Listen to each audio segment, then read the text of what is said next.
turning our focus to the economic front, we're joined by Ettienne Le Roux. He's the chief economist at RMB, and he's going to be giving us analysis of today's repo rate increase by the Reserve Bank. This, of course, of 25 basis points. We're also joined by Viv Govender. He's a senior analyst at Luhumo Capital, bringing his voice to the interest rate conversation as well as dissecting the markets for us in a short while. Gentlemen, welcome. Ettienne, let's just start off with the key considerations that the governor and his team had to bring to play for them to reach 25 basis points. Sure. Let me just first start that by saying that we didn't expect this today. We thought it will happen in January, but obviously that was not the case. So what led to this decision? I think a couple of things.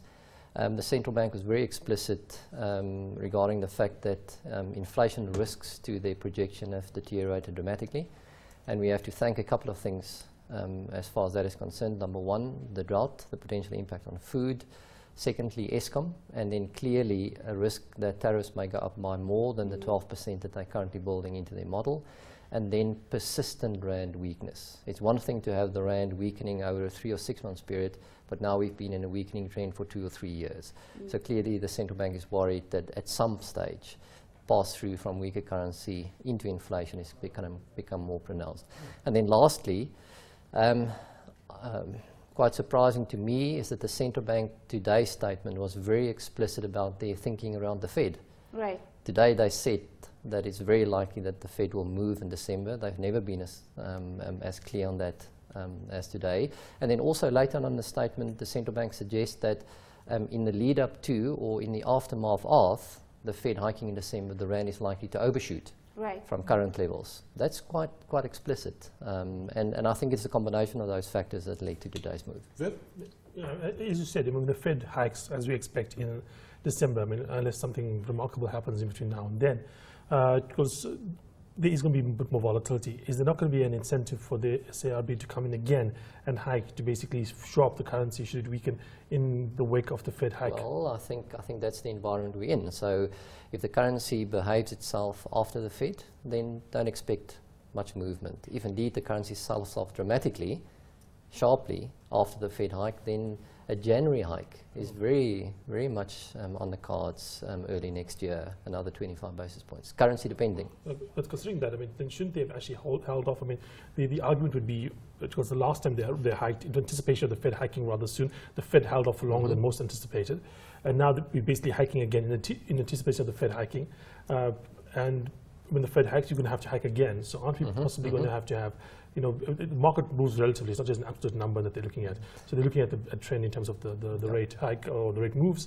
And therefore, we may have an absolute trend that may be higher than it needed to be because we hiked before the Fed hiked. Those are valid concerns. I think the central bank is of the opinion that let's hike earlier, then they perhaps might not have to hike more later. It's a gamble that they're taking, and time will tell if it That's works. been a theme throughout, even when Jill Marcus was the governor. We don't want to be behind the curve. And of course, the curve hasn't been a curve for such a long time. It's just been flat. Exactly. There's been no curve. Yeah. Exactly right. So, which then obviously makes the Fed move the first time in 9 years or something, a big event, and a crucial factor to think about when you think about policy movements in SA. I mean, that's true. Just a quick one on what this all means for the South African consumer, given the economic pressures that we already have been feeling on the consumer, and now this rate hike, and the expectation of what might happen in December. What is the future for the consumer looking like? Well, for the consumer and the economy at large, I mean, the central bank is taking the view that despite today's hike, real interest rates are still very, very low. Monetary policy is still accommodative, only less so. In other words, we don't have to have sleepless nights over the economic impact of today's interest rate hike or those that we have seen so far. I think the central bank suggests that, you know, it can take 1 or maybe 2 decimal points off economic growth. It's certainly not a train smash. The fact of the matter is that we are in a weak economic environment. The growth is low. The economy is flat on its back. You shave another 1 or 2 decimal points off economic growth, you're just generally in an environment where the economy next year will barely grow, somewhere between 1 and 1.5%. The SARB today shaved a few points off their forecast for growth next year as well. So, and one of the key reasons why the economy is weak is because the consumer is taking strain. And we know there are many reasons why that is the case. Yeah, it's a kind of vicious circle, and I think the market passed judgment with the retail shares today. They were saying, well, the consumer's been resilient despite predictions, and maybe it's now time when that slow spending does happen. Yeah, I mean, this is at a time when consumers are not borrowing as it is, or very reluctant to borrow, at a time when their income is under pressure, we know that.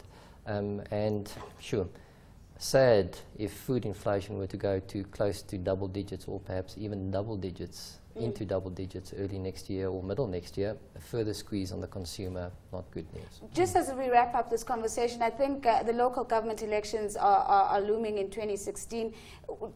Is that going to create some sort of politicking around how the Reserve Bank might act, understanding that independence is supposed to be there? But do you think that this is something we should be thinking about? Will there be pressure? Okay, well, that's a good question. So one may criticize the central bank from a growth perspective, or criticize their hike today from a growth perspective, but from a sovereign rating perspective, today is not necessarily bad news, because it suggests that the central bank is independent, they're not being influenced by political decisions, or unlikely to be influenced. From a sovereign rating point of view, it is not a bad outcome.